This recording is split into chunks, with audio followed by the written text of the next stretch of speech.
कौन है मन दुखरे कहीं बसचो? माँ मो किसी ना। अच्छा गोटे कथा कहलु जदि महाप्रभु श्री जगन्नाथ पाखे जाति धर्म कौन भेदभाव ना तेल श्रीमंदिर में कौन पे खाली हिंदू मान प्रवेश कराए अन्य प्रवेश कराए? ओ यही गोटे कथा ताहले कहूची सुन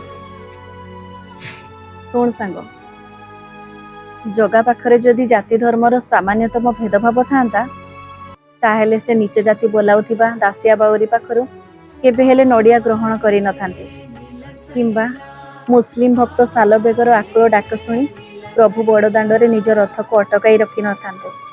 प्रभु केवल भावर ठाकुर। ताहले मंदिर द्वार एत कटकणा कौन पे? यह पछरे बड़ सामाजिक ऐतिहासिक कारण रही। इतिहास साक्षी अच्छी अतीत अण हिंदू विदेशी शासक मान द्वारा श्रीमंदिर उपरे अनेक थर आक्रमण करा जायतिला। सेही समय रे महाप्रभु तीन दारु ब्रह्म को सुरक्षित रखिबा पई सेवक मानकु बारंबार विग्रह मानकु नै गुप्त स्थान रे लुचेई रखिबा को पड़ुते। श्रीमंदिर पवित्रता और सुरक्षा रक्षा करिबा पई परवर्ती समय रे कटकणा द्वारा एही प्रशासन नियम लागू करागला। तेणु मने रख सांग एही कटकणा मनीष और प्रशासन द्वारा मंदिर सुरक्षा पई लागू करा जाय स्वयं भगवान को द्वारा नहे।